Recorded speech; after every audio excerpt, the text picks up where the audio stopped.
జన చైతన్య వేదిక YouTube channel ప్రేక్షకులకు నమస్కారం. గత ఆదివారం నీట్ పరీక్ష నిర్వహించిన సంగతి మనందరికీ విదితమే. సో నీటికి సంబంధించి అదేవిధంగా వైద్య విద్యార్థులకు సంబంధించి అడ్మిషన్లకు సంబంధించి పలు అంశాలను చర్చించేందుకు మనతో ఉన్నారు ప్రముఖ వైద్యులు, ఏపీ మెడికోస్ పేరెంట్స్ అసోసియేషన్ అధ్యక్షులు డాక్టర్ ఆళ్ళ వెంకటేశ్వర్లు గారు. ముందుగా వారిని స్వాగతిద్దాం. నమస్కారం డాక్టర్ గారు. నమస్కారం అండి. డాక్టర్ గారు, ఈ ఆదివారం నీటి పరీక్ష నిర్వహించిన సంగతి మనందరికీ తెలిసిన అంశమే. ఇప్పుడు ఈ అడ్మిషన్లకు సంబంధించి సార్, ముఖ్యంగా విద్యార్థుల్లో అదేవిధంగా వాళ్ళ తల్లిదండ్రుల్లో ముఖ్యంగా ప్రధానంగా ఉండే సందేహం ఏంటంటే సార్, చదివితే పలానా కాలేజీలోనే చదవాలి, ఇదొక సార్. అదేవిధంగా చదివితే మాత్రం ఆ కాలేజీలో అస్సలు చదువుకోకూడదు. ఈ రెండు అంశాలు ఎక్కువ వీళ్ళని ఒక రకంగా వేధిస్తూ ఉంటాయి sir. AP medicos parents association అధ్యక్షులుగా అసలు దీని పట్ల మీ అభిప్రాయం ఏంటి సార్? దీన్ని ఏ కోణంలో చూడాలంటారు సార్? ఇది సహజంగా అందరికీ వచ్చేటువంటి డౌట్సేనండి. ముఖ్యంగా ఎక్కువ మంది అనుకుంటుంటారనమాట, చదివితే పలానా కాలేజీలు చదివితేనే ఏమి చదివినట్లు, లేకపోతే అసలు అనవసరం అనే చర్చ చాలా నడుస్తుంటుంది. అంటే మనకు తెలుగులో ఒక సామెత ఉంది, తింటే గారెలా తినాలి, వింటే భారతమే వినాలి అనేది. అంటే గారెలు లేకపోతే ఇంకేం తినకుండా బతకట్లేదా? కాబట్టి గారెలే తినాం కదా, అన్నీ తింటాం. అట్లని ఇది కూడా అంతేనమాట.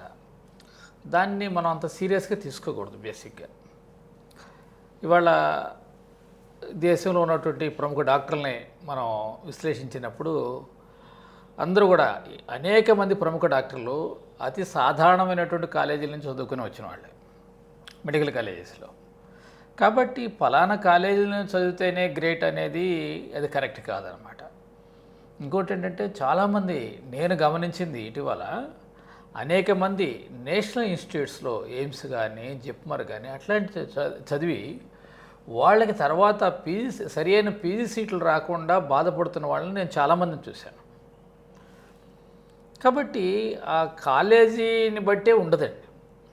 ఇంకోటి అంటే, ఏదైతే మనం చెప్పుకుంటున్నట్టు ప్రముఖ కాలేజీలు నేషనల్ ఇన్స్టిట్యూట్స్ ఏవైతే ఉన్నాయో వాటిలో వర్క్ లోడ్ కూడా చాలా ఎక్కువగా ఉంటారన్నమాట. అందరు విద్యార్థులు ఫేస్ చేయలేరు. దానివల్ల ఏంటంటే డ్రాప్అవుట్స్, ఇవాళ మెడికల్లో డ్రాప్అవుట్స్ ఉండేది ఏంటంటే హయ్యర్ ఇన్స్టిట్యూట్స్లోనే ఎక్కువ ఉన్నాయన్నమాట. దేశంలో ఎయిమ్స్ కానీ జిప్మర్లో కానీ వాటిలో డ్రాప్అవుట్స్ కూడా ఎక్కువ ఉన్నాయి. కాబట్టి అంత ప్రెషరు అందరూ తట్టుకోలేరు. కాబట్టి వీటన్నిటిని దృష్టిలో పెట్టుకొని ఒక మంచి వాతావరణం ఉన్నటువంటి కాలేజీలు మనం సెలెక్ట్ చేసుకోవడం అది ముఖ్యం అన్నమాట. కాబట్టి ఆ విధంగా ఆలోచించాలి. అంతే. ఇంకొక డిస్కషన్ కూడా, పలానా కాలేజీ అసలు సీట్ వచ్చినా కూడా జాయిన్ అవ్వకూడదు అని చెప్పేసి అనుకుంటుంటారు. అది కూడా కరెక్ట్ కాదు. అంటే ఇటువంటి సంభాషణలు ఇంట్లో జరగడం కూడా మంచిది కాదు. ఇటు ఒక ఎగ్జాంపుల్ కూడా చెప్తాను అనమాట. గత సంవత్సరం ఒక పిల్లవాడికి ఒక కాలేజీ సీట్ వచ్చింది. యాక్చువల్గా ఏంటంటే వాళ్ళ ఇంట్లో ఎప్పుడు డిస్కస్ చేసుకుంటేవాడు అనమాట, పలానా కాలేజీలో సీట్ వచ్చినా కూడా నేను జాయిన్ అవ్వను, నేను చదవను అని చెప్పేసి అనుకుంటా ఉండేవాడు అనమాట. తీరా చూస్తుందంటే నీట్లో అతనికి వచ్చిన మార్క్స్కి అదే కాలేజీలో సీట్ వచ్చింది. ఆ తర్వాత సెకండ్ రౌండ్ థర్డ్ రౌండ్కి వెళ్ళా కూడా సీట్ మారలేదు, అదే కాలేజీలో ఉంది.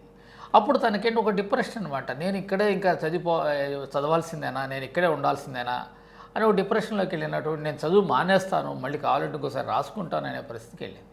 తనని కన్విన్స్ చేసి చెప్పడానికి చాలా టైం తీసుకుంది. కాబట్టి ఇవన్నీ కూడా అటువంటి డిస్కషన్స్ అంత సరైనది కాదు.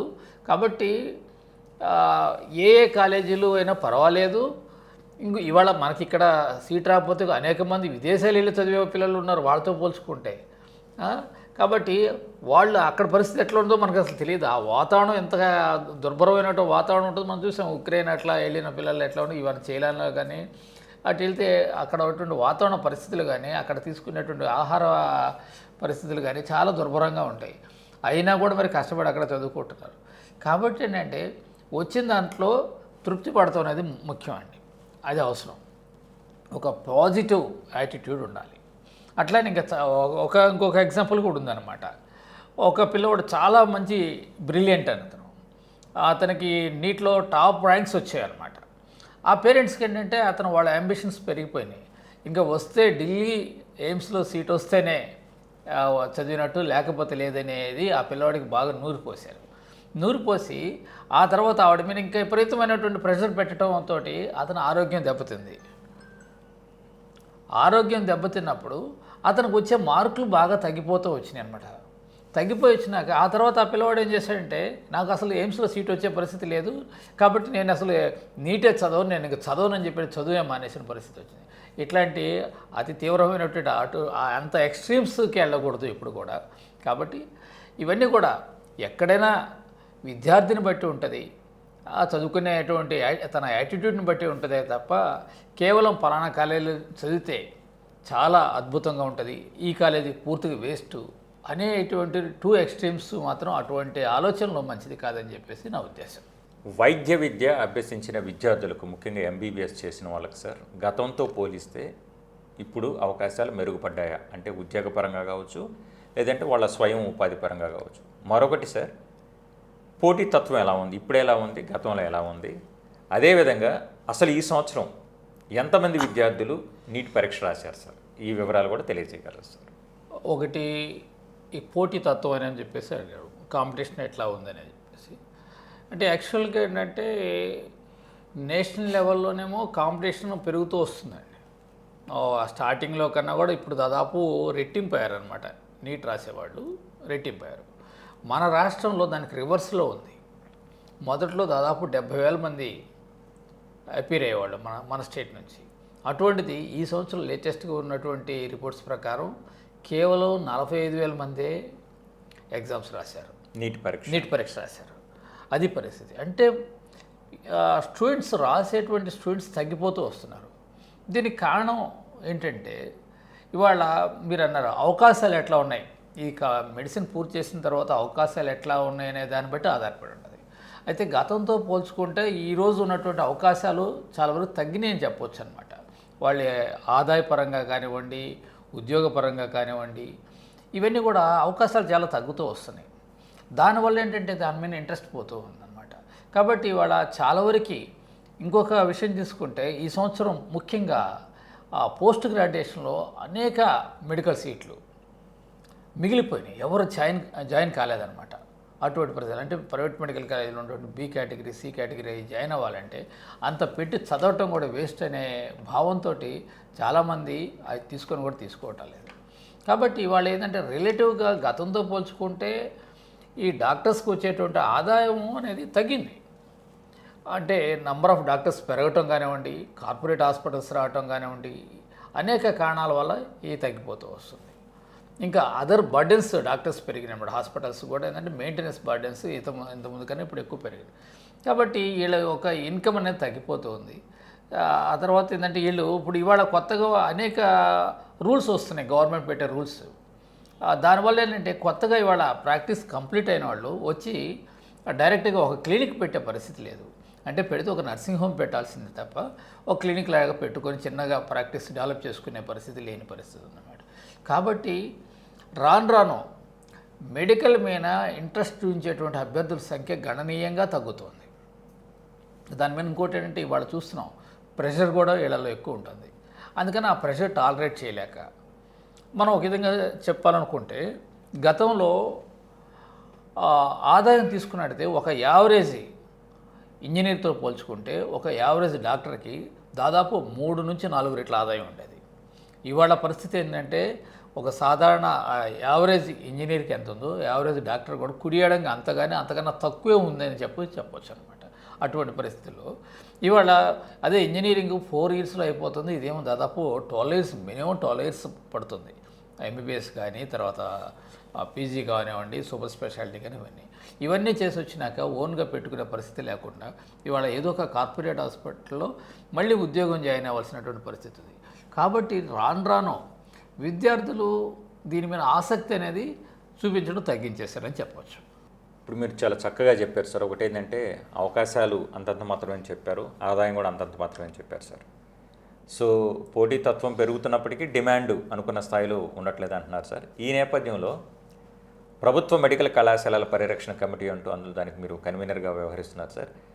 సో ఈ పీపీపీ విధానానికి వ్యతిరేకంగా చేస్తున్నారు సార్. సో దీన్ని ఎలా మీరు సమర్థిస్తారు సార్? ఇప్పుడు మనం అనుకున్నాము, ఇప్పుడు రాను విద్యార్థుల సంఖ్య, అపీర్ అయ్యేటువంటి విద్యార్థుల సంఖ్య తగ్గిపోతుంది. దాని మీద ఇంట్రెస్ట్ చూపించే వాళ్ళు కూడా తగ్గిపోతూ ఉన్నారు. అటువంటి పరిస్థితుల్లో ఈ ప్రైవేట్ కాలేజీల్లో చదవాలంటే అంటే బి కేటగిరీ సీట్లు కానీ సి కేటగిరీ సీట్లు కానీ కొన్ని లక్షల రూపాయలు మినిమం 60 lakhs మ్యాక్సిమం 1.5 crores పెట్టాల్సిన పరిస్థితి ఉంది.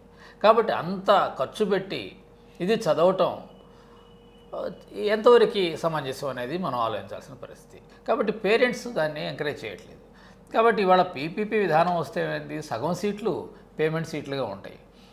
అదే ఫ్రీ సీట్ అనుకోండి, ఇంత కష్టపడినా సరే 12 సంవత్సరాలు చదివినా కూడా ఫ్రీగా ఉంది కాబట్టి చదువుకుంటాడు. ఆ తర్వాత తనకు ఇంట్రెస్ట్ ఉంటే ఎక్కడో చోట ప్రాక్టీస్ పెట్టుకోవటం ఏదో ఒక విధంగా చేయగలుగుతాడు. అట్లా కాకుండా ముందుగానే కొన్ని లక్షలు ఖర్చు పెట్టి చదివి వచ్చిన దగ్గర నుంచి ఏంటంటే తన మీద ఒక బర్డెన్, అప్పటికి ప్రెషర్ మొదలవుతుంది అనమాట. ఇంత ఖర్చు పెట్టా నా పరిస్థితి ఏంటా అనేది అటు పేరెంట్స్ నుంచి ప్రెషర్ ఉంటుంది, తను కూడా ఇంటర్నల్గా తను కూడా ఆ ప్రెషర్ అనేది ఫీల్ అవుతూ ఉంటాడు. కాబట్టి విద్యార్థుల మీద ఒత్తిడి లేకుండా ఉండాలంటే గవర్నమెంట్ కాలేజీలో చదువుకుంటే ఆ ఒత్తిడి లేకుండా ఉంటుంది. ఇవాళ ప్రైవేట్ మెడికల్ కాలేజీలో చదువుకుంటే అంటే ఒక మేనేజ్మెంట్ నుండి ఒత్తిడి, తర్వాత ఏంటంటే అంత ఖర్చు అయిందని చెప్పేసి పేరెంట్స్ నుంచి తను పర్సనల్గా కూడా తను ఒత్తిడికి గురయ్యే పరిస్థితులు చాలా ఎక్కువ ఉన్నాయి. కాబట్టి ఈ పీపీపీ విధానం కాకుండా గవర్నమెంటే కనుక మెడికల్ కాలేజీలు పెడితే ఆ ఒత్తిడి పిల్లలకు ఉండదు. కాబట్టి వీళ్ళు ఖర్చు లేకుండా మెడిసిన్ చేయగలిగేటువంటి అవకాశం ఉంటుందని చెప్పేసి అనేది నా అభిప్రాయం. ఇవాళ మనం చూసినట్లయితే గతంలో మనం ఏ ఊరు వెళ్ళినా ముందు చూడగానే ఒక సినిమా పోస్టర్లోనూ సినిమా హోర్డింగ్స్ కనిపించాయి. ఇవాళ మనం ఏ టౌన్ వెళ్ళినా కూడా ఎక్కడైనా ఫస్ట్ కనిపిస్తుంది ఏంటంటే హాస్పిటల్స్ డాక్టర్స్ హోర్డింగ్స్ తప్ప ఇంక వేరే ఏం కనిపించట్లేదు. అంటే ఆ విధమైనటువంటి ఒక ఒత్తిడి కాంపిటీషన్ అట్లా ఉంది. గతంలో ఎవరు కూడా డాక్టర్స్ అనేవాళ్ళు అడ్వర్టైజ్మెంట్ కూడా ఇచ్చేవాళ్ళు కాదు. ఇవాళ రోజు చూస్తే అంటే ప్రతిరోజు పేపర్లో కానీ టీవీలో కానీ ఎక్కడ చూసినా కూడా హాస్పిటల్స్ డాక్టర్స్ అడ్వర్టైజ్మెంట్లో మనం ఎక్కువ చూస్తున్నాం. కాబట్టి అటువంటి దాంట్లో ఈ ప్రెషర్ అనేది చాలా ఎక్కువ ఉంది అని చెప్పొచ్చు. కాబట్టి గవర్నమెంట్ సెక్టర్ అయితేనే మంచిది. అట్లని సెలెక్ట్ చేసుకునేటప్పుడు కూడా ఏంటంటే మెడికల్ కాలేజ్ సెలెక్ట్ చేసుకునేటప్పుడు కూడా రిలేటివ్గా ప్రైవేట్ మెడికల్ కాలేజ్తో పోల్చుకుంటే గవర్నమెంట్ మెడికల్ కాలేజీని సెలెక్ట్ చేసుకోవడం బెటర్. మనకు వచ్చేటప్పుడు గవర్నమెంట్ కాలేజ్ మనకు వచ్చే ర్యాంకు కనుక గవర్నమెంట్ కాలేజీలో సీట్ వస్తుంటే అది వదులుకొని ప్రైవేట్కి వెళ్ళడం అనేది మంచిది కాదు. బేసిక్గా అంటే గవర్నమెంట్ కాలేజీ ఫస్ట్ ప్రిఫరెన్స్ ఇవ్వాలి. ఆ నెక్స్ట్ ఏంటంటే ఆ డిస్టెన్స్, మనం ఎక్కడ ఉంటున్నామో మన నివాసానికి అది ఎంత దూరంలో ఉంది, వీలైనంత దగ్గరలో ఉన్న సెలెక్ట్ చేసుకోవటం మంచిది. కాబట్టి అంటే ఏదన్నా ప్రాబ్లం వచ్చినప్పుడు పేరెంట్స్ తొందరగా రావడానికి వెళ్ళటానికి అది అనుకూలంగా ఉంటుంది. అది మరీ దూరం ఉన్నప్పుడు ఏమైందంటే పిల్లలు కొంత టెన్షన్ గురవటం, డిప్రెషన్ గురవటం అన్నీ జరుగుతుంది. కాబట్టి ఒకటి ఫస్ట్ ఏంటంటే గవర్నమెంట్ కాలేజ్ ప్రిఫరెన్స్ ఇవ్వటం, తర్వాత వీలైనంత మీ నివాసానికి దగ్గరగా ఉండటం అనేది ఈ రెండు కూడా దృష్టిలో పెట్టుకొని సెలెక్ట్ చేసుకుంటే అప్పుడు పిల్లలు ప్రశాంతంగా చదువుకోగలుగుతారు.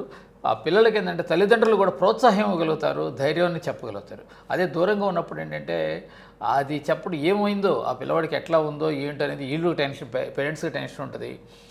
పిల్లవాడికి కూడా ఏదంటే పేరెంట్స్ అంత దూరం ఉన్నారే నా పరిస్థితి ఏంటి ఏదైనా ప్రాబ్లం వస్తాయని చెప్పేసి పిల్లవాడు కూడా భయపడేటువంటి పరిస్థితి ఉంది.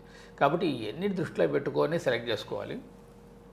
ఇంకోటి మెడికల్ కాలేజ్ సెలెక్ట్ చేసుకునేటప్పుడు ఏం చేయాలంటే పేరెంట్స్ ఒక్కసారి వాళ్ళు అనుకుంటున్నట్టు 4-5 కాలేజీలు ఎన్నో అనుకున్నారని ఆయా కాలేజీని డైరెక్ట్గా సందర్శించాలి. బేసిక్గా వెళ్ళి ఆ పిల్లవాడితో పాటు ఆ పేరెంట్స్ కూడా వెళ్ళి ఆ యొక్క కాలేజీని సందర్శించి అక్కడ అడగాల్సింది ఎవరిని అడగాలంటే అక్కడ చదువుతున్నటువంటి విద్యార్థులను అడగాలి. ఆ కాలేజీ యొక్క పరిస్థితి వాళ్ళు కరెక్ట్గా చెప్తారు.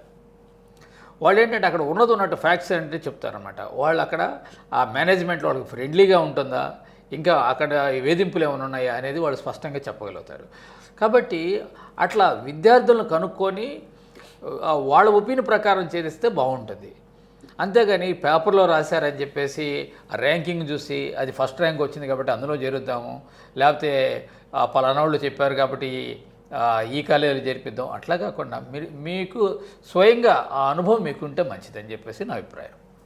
కరెక్ట్గా చక్కటి విశ్లేషణ అందించారు సార్. ఇప్పుడు మీరు చెప్తున్నారు బి కేటగిరీలో సి కేటగిరీలో చదివితే విద్యార్థులపై పేరెంట్స్పై ఒత్తిడి వాళ్ళిద్దరి మీద మాత్రమే కాదు సార్, ఇప్పుడు అన్నేసి లక్షలు పెట్టి చదివి వచ్చిన తర్వాత ఆబ్వియస్లీ అది పేషెంట్ల మీద కూడా ఒత్తిడి ఉంటుంది సార్, వీళ్ళ జేబులకు కూడా చిల్లుబడేందుకు అవకాశం ఉంటుంది సార్. సో మరొక అంశాన్ని మనం గమనిస్తే సార్, ఈ అంశం మీద ఆల్రెడీ మీరు కోర్టుకు కూడా మీరు వెళ్ళటం జరిగింది సార్, హైకోర్టులో మీరు కేసు కూడా వేసినట్టున్నారు సార్. వైద్య విద్యార్థులకి పీజీ వైద్య విద్యార్థులకి విరామం లేకుండా గంటల తరబడి పనిచేస్తున్నారు. దానివల్ల వాళ్ళ ఒత్తిడికి లోనే చెప్పి వాళ్ళు అనారోగ్యం పాలవుతున్నారు. ఈ కేసెస్ కూడా చూసాం సార్ మనం. సో దీన్ని ఎలా అధిగమించాలని మీరు భావిస్తున్నారు సార్? ఇది యాక్చువల్గా పాలసీ డెసిషన్ తీసుకోవాలండి ప్రభుత్వం. వాస్తవంగా ఉన్న రూల్స్ని కూడా ఇంప్లిమెంట్ చేయటం లేదు. మెడికల్ కాలేజీలో ఎక్కడ కూడా మనం యూనివర్సిటీ కానీ లేకపోతే ఎన్ఎంసీ రూల్స్ చూస్తే వీక్లీ 1 డే హాలిడే ఇవ్వాలని చెప్పేసి ఉంది పీజీస్కి. అది ఇంప్లిమెంట్ చేయట్లేదు. At a stretch more than 24 hours work చేయకూడదని ఉంది. కానీ at a stretch without rest దాదాపు 36 గంటలు పని చేపిస్తున్నారు. కాబట్టి అసలు విరామం లేకుండా అన్ని గంటలు చేయటం, అసలు సెలవు అనేది లేకుండా ఫెస్టివల్ కానీ సండేస్ కానీ ఇంకా ఎటువంటి సెలవులు లేకుండా పనిచేయటం వల్ల వాళ్ళు తీవ్రమైనటువంటి అనారోగ్యానికి గురి అవుతున్నారు, ఆ డిప్రెషన్కి లోనవుతున్నారు. అనేక మంది విద్యార్థులు మానసికమైనటువంటి స్ట్రెస్కి గురి అయిపోయి చాలామంది ఈరోజు కూడా పేపర్లో చూసాం, ఓ పిల్లోడు సూసైడ్ అటెంప్ట్ చేశాడనే సంగతి. కాబట్టి ఇంత దారుణమైనటువంటి పరిస్థితులు ఉన్నాయి. దీన్ని ఏంటంటే ఎవరు కూడా దాన్ని సీరియస్గా తీసుకోవడం లేదు. వాళ్ళు అవన్నీ తట్టుకుంటేనే కదా బయటకు వచ్చి చేయగలిగేది అనే విధంగా చూస్తున్నారు. కానీ ఎంత ప్రెషర్ వితౌట్ రెస్ట్ ఎవరైనా కొంతవరకు చేయగలుగుతారు. తన శరీరం తన ఆరోగ్యం తనకు సహకరించినప్పుడు అటువంటి జూనియర్ డాక్టర్లు పేషెంట్కి ఏ విధంగా వైద్యాన్ని అందించగలరు అనేది కూడా మనం ఆలోచించాల్సినటువంటి అవసరం. కాబట్టి వారి ఆరోగ్యాన్ని వాళ్ళ జీవితాలను కూడా కాపాడుకోవాల్సిన బాధ్యత సమాజం మీద ఉంది, ఈ ప్రభుత్వం మీద అంతకన్నా ఎక్కువ ఉంది. కాబట్టి వాళ్ళ మీద ఆ ప్రెషర్ తగ్గించమని చెప్పేసి ఆంధ్రప్రదేశ్ మెడికల్ పేరెంట్స్ అసోసియేషన్ తరఫున మేము కోర్టులో బిల్లు కూడా వేయటం జరిగింది. మోస్ట్ ప్రాబబ్లీ మళ్ళీ నెక్స్ట్ హీరింగ్ జూన్లో ఉంటుంది. సార్, ఇప్పుడున్న పరిస్థితుల్లో వైద్య విద్యార్థులు, ముఖ్యంగా వైద్యాన్ని అభ్యసించే విద్యార్థులు పి కేటగిరీలో సి కేటగిరీలో లక్షలు పెట్టి ఖర్చు పెట్టి చదవటం సమంజసం అని మీరు భావిస్తున్నారా? ఇది ఒక విధంగా చెప్పాలంటే ఇప్పుడున్న పరిస్థితుల్లో బీసీ కేటగిరీలో ముఖ్యంగా మొదటి జనరేషన్, ఫస్ట్ జనరేషన్ ఎవరైతే మెడిసిన్ చేయడానికి వస్తున్నారో వాళ్ళు అందులో జాయిన్ అవ్వటం మాత్రం కరెక్ట్ కాదని చెప్పేసి నేను చెప్తాను. ఎందుకంటే వాళ్ళ పేరెంట్స్ డాక్టర్స్ అయ్యి ఉండి వాళ్ళకి ఒక హాస్పిటల్ ఉండే ప్రాక్టీస్ ఉండి అటువంటి వాళ్ళు బీఆర్సీ కేటగిరీలో జాయిన్ అయినా కూడా పర్వాలేదు. కానీ చాలామంది ఏంటంటే ఇంట్రెస్ట్ తోటి ఏదో చదవాలి లేదా పేరెంట్స్ డబ్బులు ఉన్నాయి కడతారనే దాంతో వచ్చి జాయిన్ అయితే మాత్రం ఈరోజు ఉన్నటువంటి పరిస్థితుల్లో దాదాపు ఈ 12 years దాకా ఇది చదివి ఆ తర్వాత బయటకు వచ్చినాక అంత రిటర్న్స్ వచ్చేటువంటి పరిస్థితులు లేవు. ఇవాళ కోట్లు పెట్టి చదివి ఆ తర్వాత దాదాపు 12 years చదివిన తర్వాత అంత దానికి తగినటువంటి ఆదాయం వచ్చే పరిస్థితులు కానీ అవకాశాలు కానీ చాలా తక్కువగా ఉన్నాయి. కాబట్టి నేను ముఖ్యంగా మిడిల్ క్లాస్ కానీ బిలో మిడిల్ క్లాస్ వీళ్ళందరికీ చెప్పేది ఏంటంటే ఎట్టి పరిస్థితుల్లోనూ బీసీ కేటగిరీలకి మాత్రం వెళ్ళొద్దు. ఫ్రీగా సీట్ వస్తే మాత్రం చక్కగా చదువుకోండి, అంతవరకు మంచిదే. కానీ బీసీ కేటగిరీలకి మాత్రం ఎట్టి పరిస్థితుల్లో ఆప్షన్ పెట్టుకోవద్దు అని చెప్పేసి నా అభిప్రాయం. సార్, వైద్యో నారాయణ హరి అంటూ ఉంటారు. చాలా సందర్భాలు మనం వైద్యుని దేవుడికి సమానంగా భావిస్తూ ఉంటారు సార్. ఇప్పుడు మనం క్రమక్రమంగా గమనిస్తూ ఉంటే వైద్యునికి రోగికి మధ్య సంబంధాలు క్రమక్రమేణా సన్నగిల్లుతున్నాయి అని అనడంలో నిస్సందేహంగా చెప్పొచ్చు అన్నమాట. ఎందుకంటే ఈ కల్చర్ కూడా ఈ కార్పొరేట్ హాస్పిటల్స్ వచ్చిన తర్వాత, ఒకప్పుడు ఈ కార్పొరేట్ హాస్పిటల్స్ ఎక్కువ పిఆర్ఓల మీద ఆధారపడి ఈ రిఫరెన్స్ అవి కోరుకునేవి. కానీ దురదృష్టవశాత్తు నేరుగా అక్కడ పనిచేస్తున్న వైద్యులకే, పీజీ చేసిన వైద్యులకే టార్గెట్లు ఇవ్వడం జరుగుతున్న సంఘటనలు కూడా మనం గమనిస్తున్నాం సార్. సో ఈ వైద్యుని లేదా రోగి వీళ్ళిద్దరి మధ్య సంబంధాలు మెరుగవ్వాలంటే మనం నైతికంగా ఎలాంటి చర్యలు చేపట్టాలని మీరు భావిస్తున్నారు? అంటే ఈరోజు గతానికి ఇప్పటికీ చాలా పరిస్థితుల్లో మార్పు వచ్చిందండి. గతంలో డాక్టర్కి పేషెంట్ మధ్య ఇంకెవరు లేరు అనమాట. డైరెక్ట్గా పేషెంట్ డాక్టర్ దగ్గరికి వచ్చేవాళ్ళు, వైద్యం చేయించుకొని వెళ్ళిపోయేవాళ్ళు. ఇవాళ పరిస్థితి ఏంటంటే ఇన్సూరెన్స్ కంపెనీస్ వచ్చినాయి. కాబట్టి ఆ ఇన్సూరెన్స్ కంపెనీ మాకు పలానా హాస్పిటల్కి అటాచ్మెంట్ ఉంది, పలానా చోటుకి వెళ్ళానండి డిక్టేట్ చేస్తారు. కాబట్టి వాళ్ళు చెప్పిన దగ్గరికి వెళ్ళాల్సినటువంటి పరిస్థితి వస్తుంది. అట్లానే వాళ్ళ సూపర్ స్పెషాలిటీ చేసి కార్పొరేట్ హాస్పిటల్స్లో చాలా తక్కువకి వాళ్ళు చాలామంది డాక్టర్స్ ఉద్యోగాలు చేస్తున్నారు. వాళ్ళ మీద టార్గెట్స్ పెడుతున్నారు. చివరికి ఎట్లా ఉందంటే వాళ్ళ నుంచి పేషెంట్లు తీసుకొచ్చేటువంటి బాధ్యత కూడా ఆ డాక్టర్ మీద పెడుతున్నారు. కాబట్టి వాళ్ళు అటువంటి డాక్టర్స్ అనేక చిన్న చిన్న హాస్పిటల్స్ అన్ని తిరిగి మీ దగ్గర ఏదైనా కేసులు ఉంటే మా దగ్గర పంపించండి అని చెప్పేసి అడిగి చేయాల్సినటువంటి దుస్థితి ఇవాళ డాక్టర్స్ రావడం చాలా బాధాకరమైనటువంటి విషయం. కాబట్టి ఇది ఈ పరిస్థితుల్లో మార్పు వస్తుందని నేను అనుకోవడం లేదు.